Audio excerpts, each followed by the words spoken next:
que, tout d'abord, on va faire cette présentation ensemble. D'accord ? On va un petit peu échanger nos expériences et je vais essayer d'être légère et pratique. Premièrement, définissons ce qu'un patient difficile. Est-ce que vous avez une idée de ce que c'est qu'un patient difficile ? Cette fois-ci, on va faire les choses de façon plus, on va dire, pratique. Je vous demande d'aller sur vos téléphones et de scanner le code. On va tous sur Mentimeter.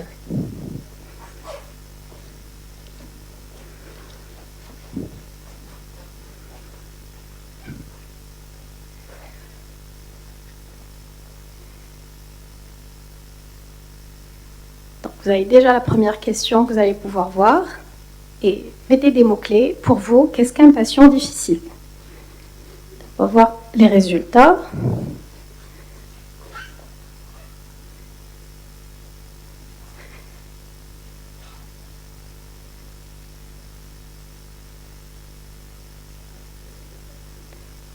Voilà, tous les patients. Très bien. C'est pour ça que vous avez choisi radiologie. C'est pas faux. Alors, fait perdre beaucoup de temps, borné, ne s'exprime pas, qui ne veut rien comprendre, illettré, têtu, exigeant. Je comprends maintenant la réponse du professeur Sol. C'est à peu près tous les patients, finalement. Très bien. Alors, passons à la question suivante. Alors, je vais passer... Quelle est la proportion de patients que vous considérez difficiles, vous voyez, dans votre patientèle ? C'est plutôt 1 sur 10, 2 sur 10, 3 sur 10 ou plus ? Ça commence bien. Et quand même.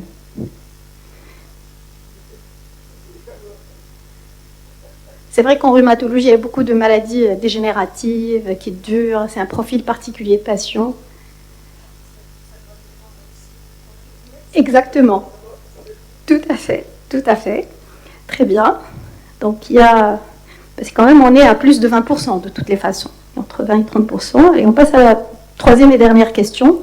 Comment vous les gérez, ces patients difficiles ? Plutôt bien. Je les gère, mais ça retentit sur moi, sur mon bien-être. Ou ils m'énervent complètement, je ne peux pas les gérer.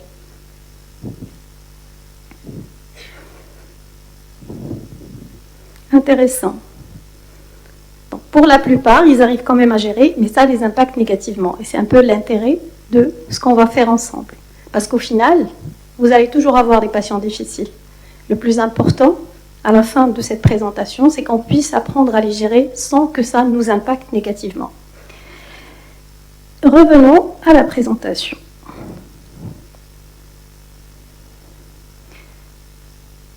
Bien.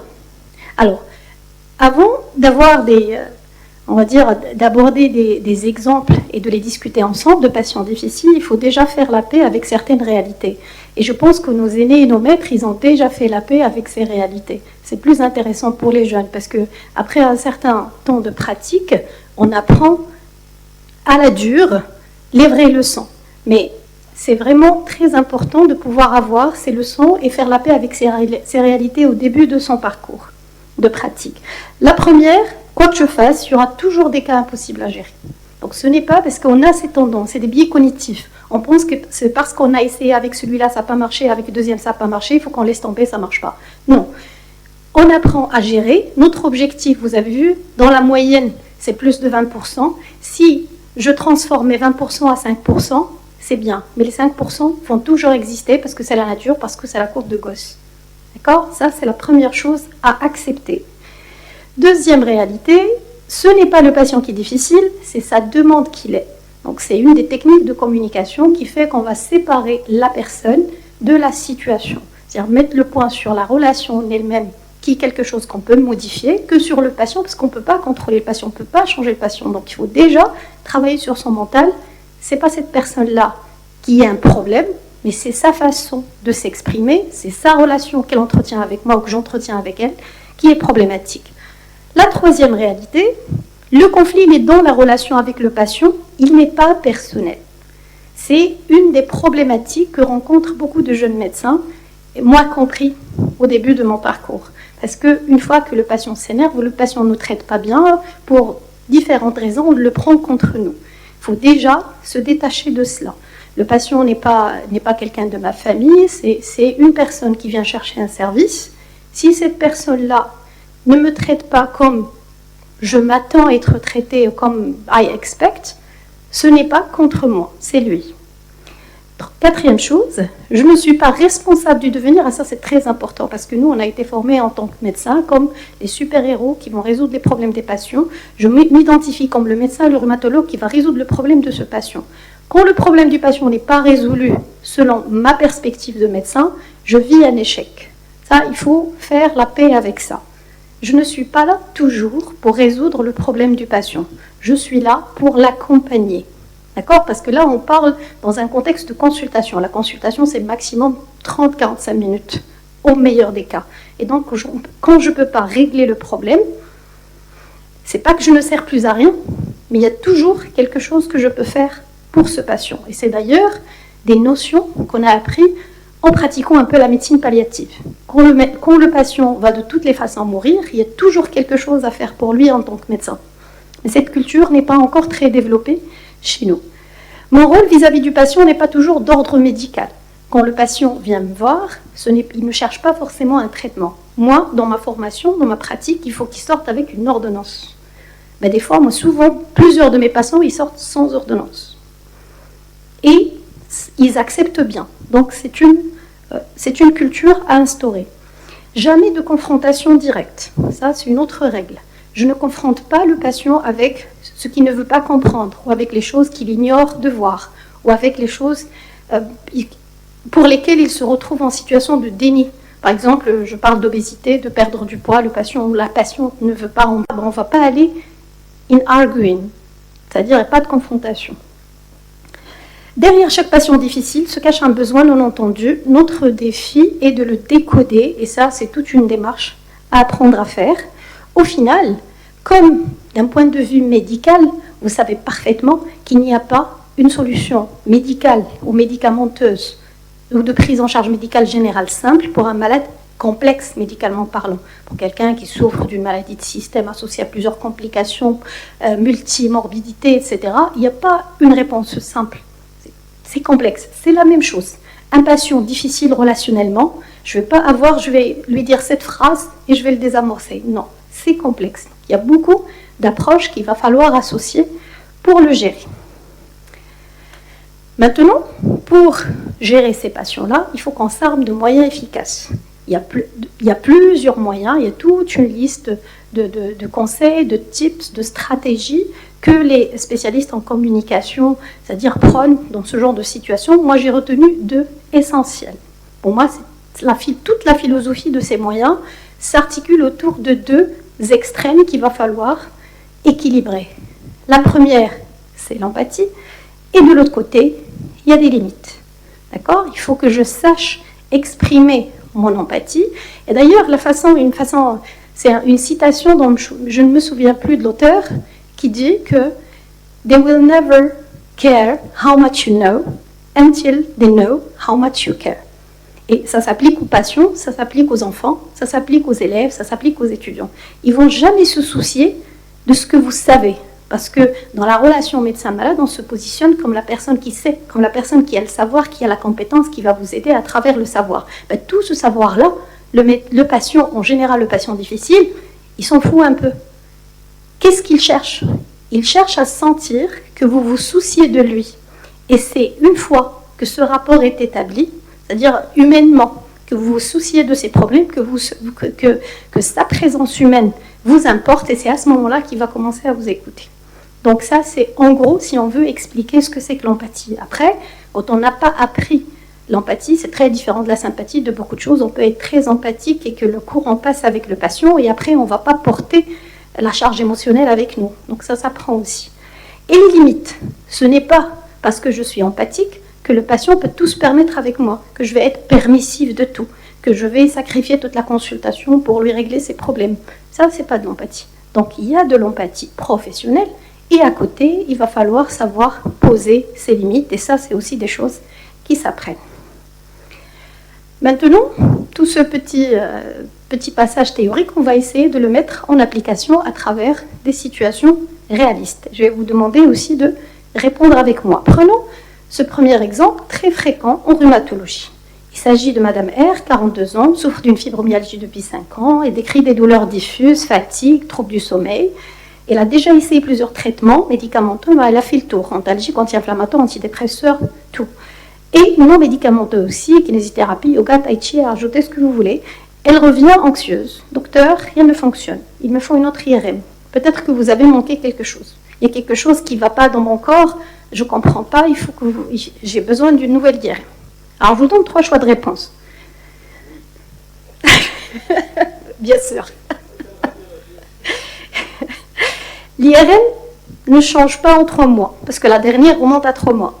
Et ça ne servira à rien de la refaire. Je pense que vous devez plutôt voir un psy. D'accord, faisons une nouvelle IRM. Ça ne va pas révéler grand-chose, mais ça vous rassurera sûrement. Ou bien, ne vous inquiétez pas, une seule IRM suffit, et puis restant positif, tout ira mieux avec un peu de patience. Tout le monde est d'accord? Vous êtes sûr? Très bien, ben, aucune de ces 3. Pourquoi passer? Bien sûr, les 2 premières, c'est évident, mais pourquoi passer? D'une part, mais là, on est en train de l'énerver, parce qu'elle est inquiète. Il ne faut jamais dire à une personne inquiète, ne vous inquiétez pas. Il ne faut jamais dire à une personne en colère, calmez-vous. C'est des choses qui minimisent ou qui banalisent le vécu. C'est ce qu'on avait dit la dernière fois qu'on a abordé le sujet ensemble. Si vous devez retenir une chose devant un patient qui exprime une émotion négative, que ce soit la frustration, la colère, la douleur, la peur, l'anxiété, exactement, c'est ce qu'on appelle la validation émotionnelle. Il faut déjà lui dire « je comprends que vous soyez inquiète. Vous avez le droit d'être inquiète parce que vous n'êtes pas médecin, vous n'allez pas le savoir, vous n'avez pas l'expérience et c'est votre corps et vous avez une douleur, vous ne comprenez pas l'origine de la douleur. C'est tout à fait normal. Moi aussi, j'aurais été inquiète à votre place. » Une fois vous dites ça, on peut passer à la suite. Une fois on commence à dire « non, c'est pas grave, vous inquiétez pas, on voit ça chez tous les patients, vous savez », ça banalise, ça minimise, le patient ne se sent pas écouté du tout. Donc si on retient un mot-clé aujourd'hui, validation émotionnelle. Même quand vous n'êtes pas d'accord, même que vous ne comprenez pas, parce que souvent c'est aussi ça. Pourquoi je vais lui dire que je comprends qu'elle est inquiète alors que non, c'est pas logique, tout ça. Non, il faut se forcer à jouer le jeu. Je la valide émotionnellement pour que je puisse avancer. Donc ce qu'on peut dire finalement dans cette situation, la pousser à parler de ce qui l'inquiète plus. Parce que le plus elle l'exprime, elle va plus être capable de l'intégrer. Pourquoi pensez-vous qu'il faudrait refaire une IRM? Que craignez-vous spécifiquement? Parce que là, on dit souvent qu'il y a, comme on avait déjà dit ça, il y a 3 éléments à chercher chez tout patient difficile. Ses idées, ses peurs, ses concerns et ses attentes. Peut-être qu'elle pense qu'elle a un cancer. Peut-être qu'elle pense qu'elle a une maladie grave. Peut-être que quelqu'un de ses connaissances a une expérience similaire et elle se projette là-dessus, mais elle n'osera pas se le reconnaître même à elle-même. Il faut la pousser à s'exprimer. Pourquoi pensez-vous que c'est important? Qu'est-ce qu'on pourrait trouver dans cette IRM? Qu'est-ce qui motive cette demande? Et une fois elle commence à parler, ça va ouvrir une porte de discussion. On peut aussi dire, je comprends vos craintes et votre demande. Et si je vous expliquais l'intérêt d'une IRM et quelles informations ça nous apporte? Comme quoi, ce dont vous avez peur, ce n'est pas l'IRM qui va le montrer. C'est plutôt un bilan sanguin, un bilan inflammatoire, et là on l'a fait, et voilà. C'est-à-dire on rentre dans l'explication, mais après avoir validé, après avoir fait la validation émotionnelle. Commencer à expliquer sans avoir validé ne marche pas. C'est un bruit, c'est un noise, ce qu'on appelle psychological noise, c'est-à-dire un bruit qui entrave la communication. Troisième chose, par exemple, supposons qu'elle a parlé, qu'elle a exprimé ses craintes et ses besoins et qu'on avance. Supposons que l'IRM ne révèle plus rien. Comment souhaitez-vous qu'on procède? Voulez-vous qu'on essaye de changer votre plan de traitement ou voulez-vous continuer encore un peu jusqu'au prochain rendez-vous et on réévalue? Là, on contourne un peu le problème après qu'elle s'est exprimée et on donne des choix différents. C'est comme, c'est des choses, c'est-à-dire on enlève l'IRM des choix qu'on donne et on donne 2 choix différents. C'est comme une stratégie qu'on utilise aussi avec les enfants, avec les jeunes. Genre, tu veux un dessert avant ou après avoir fait ta chambre? Genre, faire la chambre est pas discutable. C'est juste avant ou après. Donc, on donne ce genre de choix fermés. Vous allez me dire, oui, mais on peut faire tout ça et on a quand même des patients qui ne lâchent pas. Et c'est possible. Supposons la suite de l'histoire ainsi.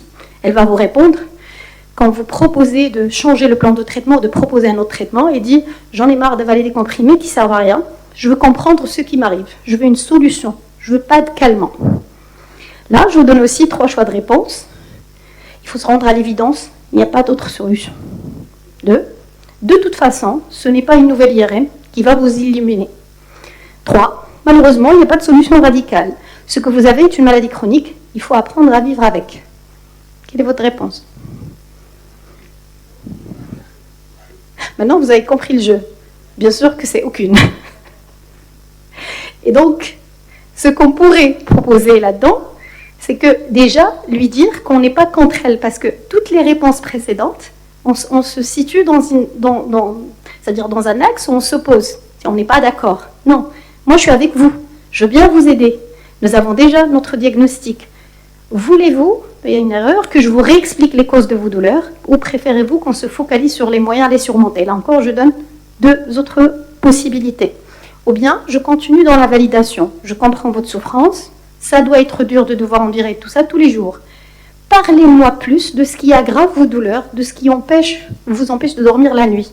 Là, elle va rentrer dans le conflit avec le mari, les enfants qui sont partis, des histoires qui vont la soulager une fois qu'elles sont extériorisées. Et c'est là l'ancrage pour proposer la psychothérapie. Parce qu'une psychothérapie comme ça d'emblée pour des douleurs, personne ne l'accepte.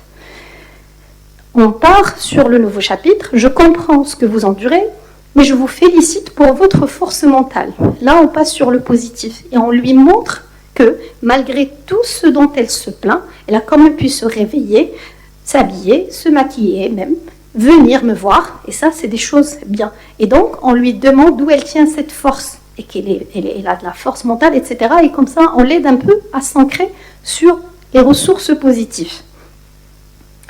Donc, une fois qu'il s'est soulagé, à ce moment-là, on peut justement, là, dans la dernière proposition, proposer, c'est-à-dire ne pensez-vous pas que le fait d'en avoir parlé vous a soulagé?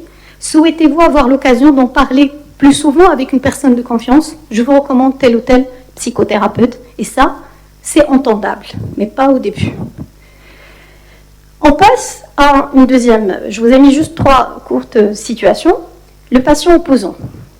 Monsieur P, 60 ans, souffre de gonalgie chronique liée à une arthrose sévère du genou. La douleur le limite fortement dans ses activités quotidiennes. Il a déjà essayé antalgique, anti-inflammatoire, physiothérapie. Il refuse fortement toute injection intra-articulaire ou encore plus de la chirurgie, même si elle est indiquée.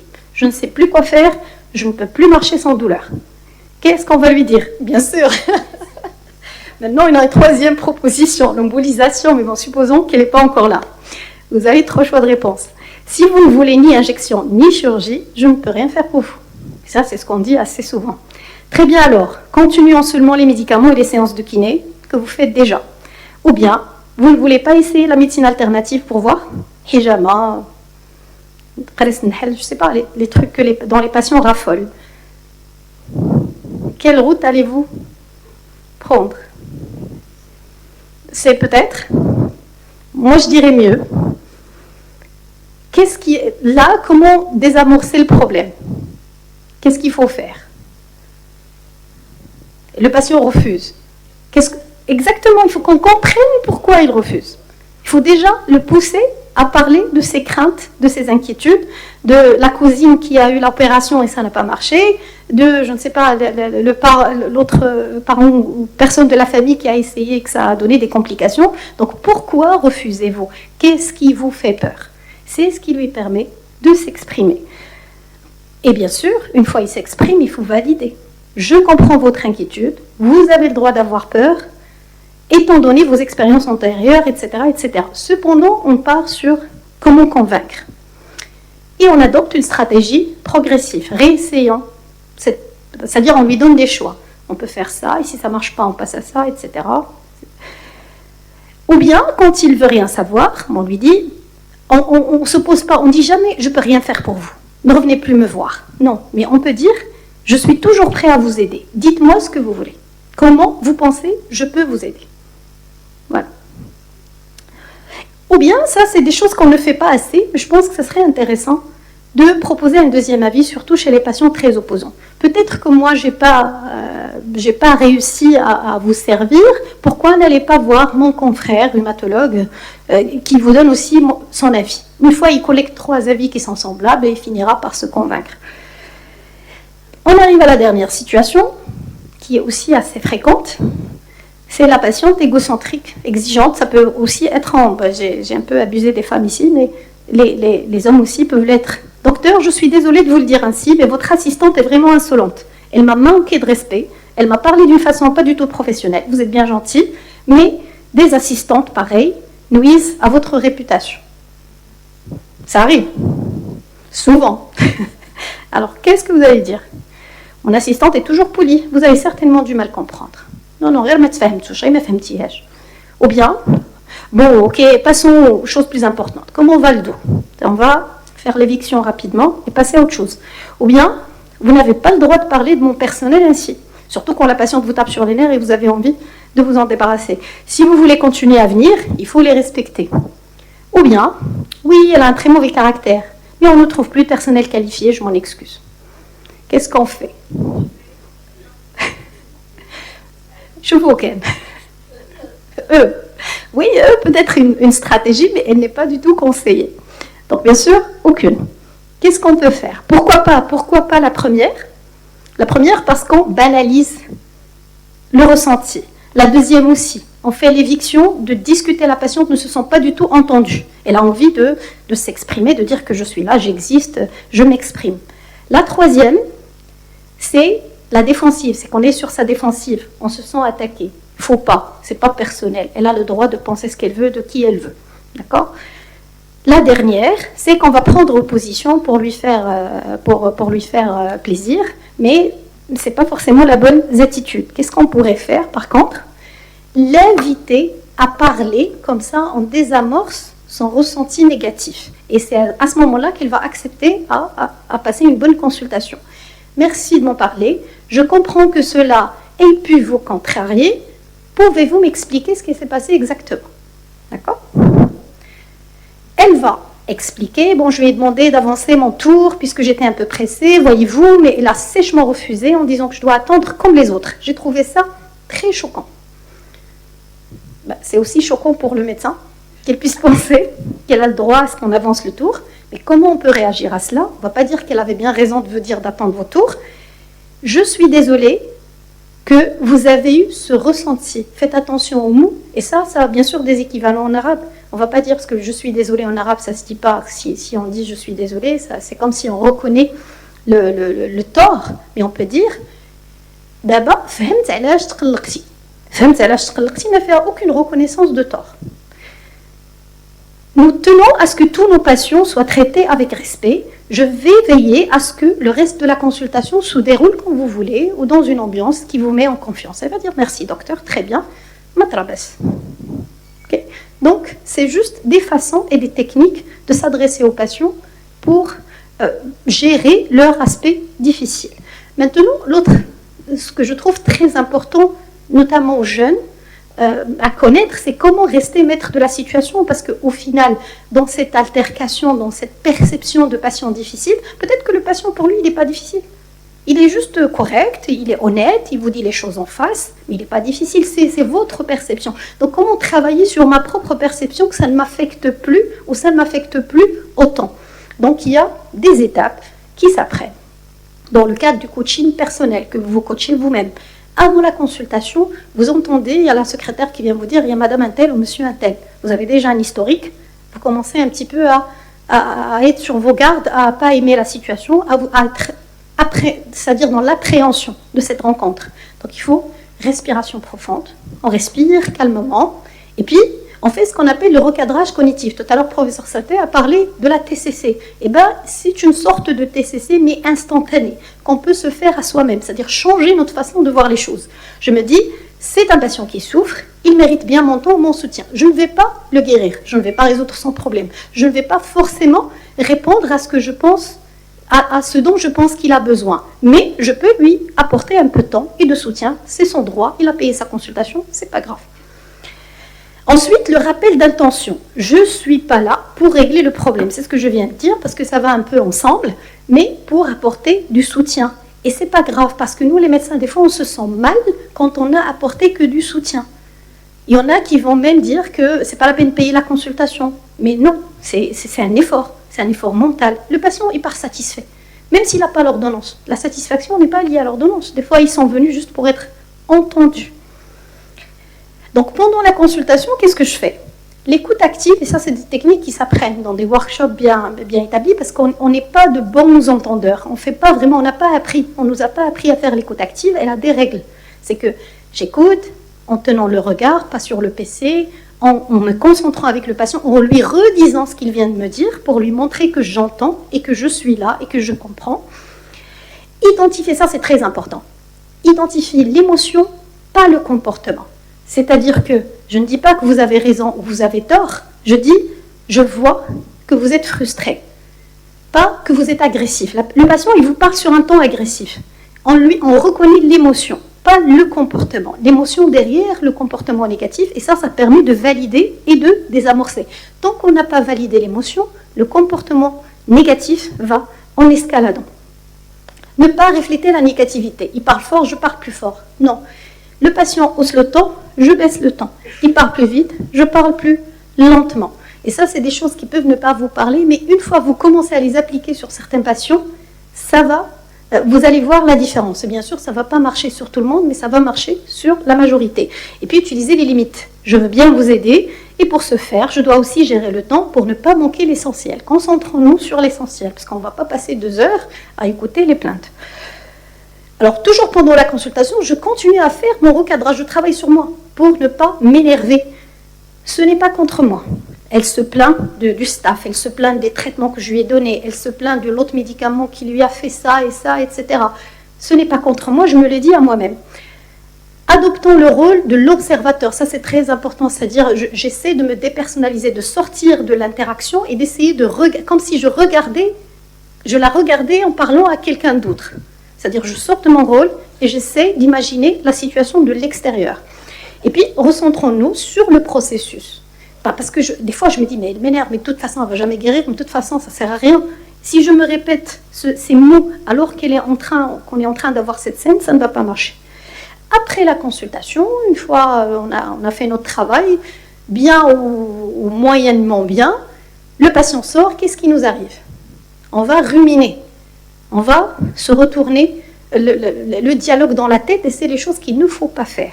Donc 1 minute de relaxation avec des respirations profondes, avant le malade suivant bien sûr, ne pas ruminer. Je me dis à moi, dans ma tête, c'est bon, c'est fait, il est parti, passons au suivant. Je ne vais plus penser à cela. Je bloque mes idées. Et puis échanger avec les pairs, ça c'est pas immédiatement, mais par la suite, quand on échange, et ça c'est le principe de ce qu'on appelle les groupes de Balint, que vraiment j'ai envie de réinstaurer. Notamment on a ce projet à Tanger, c'est les médecins qui se réunissent pour parler de leurs problèmes relationnels avec certains patients difficiles. Et ça permet d'apporter cette psychothérapie de groupe. C'est comme un peu les alcooliques anonymes entre eux qui parlent de leurs problèmes. Et puis l'autocompassion. Je peux pas sauver le monde, je ne peux pas résoudre les problèmes de tout le monde. Je ne suis qu'un humain, je fais ce que je peux. Et puis, ça, c'est au dernier recours pour les gens qui n'arrivent pas à revenir sur Terre, qui sont très énervés. C'est ce qu'on appelle le grounding sensoriel. C'est-à-dire, je reviens sur Terre en utilisant mes organes de sens. Et je commence à me concentrer sur ce que m'apporte mon système sensoriel. Je nomme ce que je vois, ce que j'entends, ce que je sens, ce genre de choses. Et je prends 5 minutes pour ça, pour ce grounding, c'est-à-dire revenir sur Terre. Et je souffle. En conclusion, ce qu'on aimerait aussi retenir de cette présentation, c'est que notre rôle de médecin est de montrer la voie, mais on ne doit pas porter le poids de celui qui est censé la parcourir. J'ai fait exprès d'utiliser, j'aurais dû utiliser l'image de quelqu'un souriant à la fin, parce qu'on aurait réussi, mais c'est juste pour ne pas garder l'esprit que c'est toujours la femme qui est un patient difficile. Et au final, mon dernier mot, c'est que des patients difficiles, vous en aurez toujours. Le plus important, c'est de travailler sur l'impact qu'ils ont sur vous. C'est le plus important. Et si vous pouvez les soulager un peu, pourquoi pas? Je vous remercie.